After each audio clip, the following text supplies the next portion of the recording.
आज फिर से हमारे साथ आशा वैदा की एक प्यारी सी पेशेंट हैं हमारे प्यारे प्रिंस के साथ। आइए जानते हैं उनकी जर्नी के बारे में। नमस्कार, मेरा नाम पूर्णिमा है एंड मेरे हस्बैंड का नाम विनय कुमार सोनकर है। हम लोगों की मैरिड लाइफ को अराउंड 6 ईयर से अबव हो चुका है, बट 6 ईयर में हमें मैम के आशीर्वाद से कह लो या एज अ गॉडेस मैम के थ्रू हमें एक बेबी प्यारा सा रिसीव हुआ है।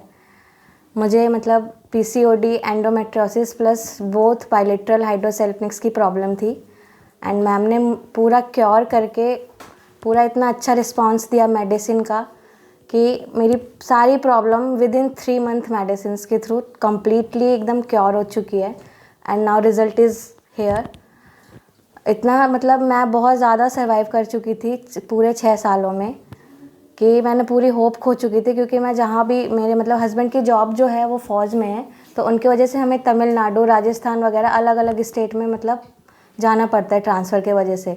तो मैंने हर जगह पे अपना ट्रीटमेंट के मतलब दिखाया और फिर उसके बाद हर जगह से बोल दिया गया कि आपकी ट्यूब्स को रिमूव करना पड़ेगा and then you will go for IVF।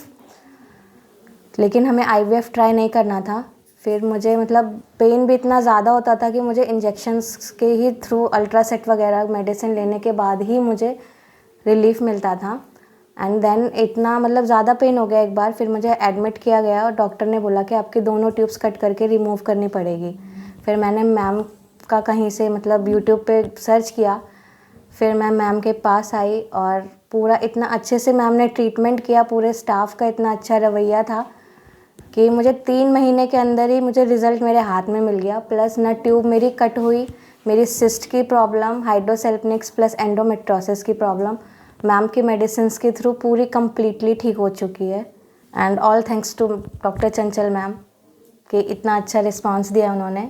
Endometriosis में बहुत बार ऐसा होता है कि ट्यूब्स में पानी बोलते हैं या नॉर्मली भी हाइड्रोसेल्फिंग्स की समस्या में ट्यूब क्लिप करने के लिए बोला जाता है, लेकिन हम हमेशा बताते हैं बहुत सारे पेशेंट्स आते हैं, मैं ये नहीं कहूँगी हर पेशेंट का हाइड्रो रिजॉल्व हो जाता है, लेकिन ज़्यादातर पेशेंट्स में रिजॉल्व होता है और उसके बाद पेशेंट की ट्यूब भी इतनी हेल्दी होती है कि पेशेंट नेचुरली कंसीव करता है। एक टॉपिक का जो डर रहता है, हमने एक वीडियो अभी इंस्टा पे डाली भी थी कि डॉक्टर ने बोला कि ट्यूब बहुत घूम के आती है, ऐसे करती है, कैच करती है, ट्यूब काम नहीं करेगी, ऐसा वो पेशेंट भी नेचुरली ही कंसीव किया था। और सेम वे में इनका तो हाइड्रो था, एंडोमेट्रियोसिस था, जिसमें ट्यूब्स में एडहेशंस भी जाके एक्यूमुलेट हो जाते हैं। उसके बावजूद भी ट्यूब एकदम हेल्दीली ठीक भी हुई, काम भी करी और इतना प्यारा बेबी हमें मिला भी। एंडोमेट्रियोसिस के सिवियर पेन के लिए बहुत सारे पेशेंट्स आते हैं जो अनबियरेबल कंडीशंस में होते हैं। ऐसी समस्याएं आयुर्वेद के साथ बहुत अच्छे से रिजॉल्व होती है, क्योंकि आयुर्वेद ये नहीं बोलता कि एंडोमेट्रियोसिस है तो पीरियड बंद कर दो और उसकी वजह से आपके जब झिल्ली नहीं बनेगी तो पेन नहीं होगा। एंडोमेट्रियोसिस के लिए आयुर्वेद बोलता है कि एंडोमेट्रियोसिस जिन दोषास के डिस्टर्बेंस की वजह से है हम उसको ठीक करेंगे,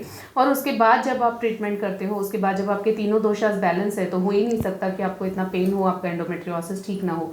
तो जड़ से वो चीज़ें ठीक हो जाती हैं। जो एडहेशंस रहते हैं शायद वो हम ना रिजॉल्व कर पाए, लेकिन आपकी करंट कंडीशन बहुत अच्छी होती है और फ्यूचर भी बहुत अच्छा रहता है और प्रेगनेंसी होने में भी दिक्कत नहीं होती। तो एंडोमेट्रियोसिस है या हाइड्रोसेल्फिंग्स है, ट्यूबल ब्लॉकेज है, आपको किसी चीज़ से ऐसे परेशान नहीं होना चाहिए। आप उसका इलाज एक बार आयुर्वेद में ढूंढ के देखिए, यकीन मानिए आप निराश नहीं होंगे। और भगवान धन्वंतरी की कृपा से आयुर्वेद में इतनी शक्ति है कि ऐसी समस्याओं को भी रिजॉल्व किया जा सकता है, और उसी वजह से आशा आयुर्वेदा इतने सालों से ऐसे सक्सेसफुल रिजल्ट्स दे पा रहे हैं। इतने क्रिटिकल पेशेंट्स जब कंसीव करते हैं, जिनको ऐसा बोल दिया जाता है, ऐसे पेशेंट जब कंसीव करते हैं तो सच में गर्व की अनुभूति होती है। इसीलिए हम कहते हैं जय आयुर्वेदा, और गर्व है कि हम आयुर्वेदिक वैद्य हैं। धन्यवाद।